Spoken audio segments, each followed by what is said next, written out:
RTC కార్మికులు పట్టుదలకు పోవద్దని ప్రజల పక్షాన ఆలోచించి చర్చల ద్వారా సమస్యల్ని పరిష్కరించుకోవాలని శాసనమండలి చైర్మన్ గుత్తా సుఖేందర్ రెడ్డి నల్గొండలో అన్నారు.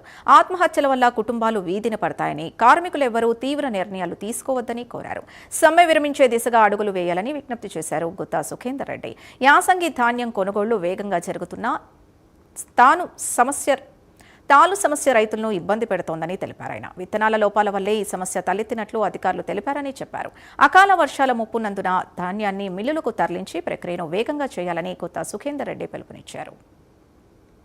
ఆర్టీసీ కార్మికుల సమ్మెను సత్వరం పట్టుదలకు పోకుండా ఇటు ప్రభుత్వం కానీ అటు కార్మిక సంఘాలు కానీ పరిష్కరించుకోవాల్సినటువంటి అవసరం ఉంది. అదేవిధంగా నిన్న ఆర్టీసీ కార్మికుడు డ్రైవరు శంకరయ్య గౌడ్ గారు ఆత్మహత్య చేసుకోవడం చాలా బాధాకరం. వారి కుటుంబానికి సానుభూతిని సంతాపాన్ని తెలియజేస్తా ఉన్నాం. చర్చల ద్వారా పరిష్కారం చేసుకోవాలి తప్ప ఆత్మహత్యల ద్వారా వచ్చేది ఏమి ఉండదు.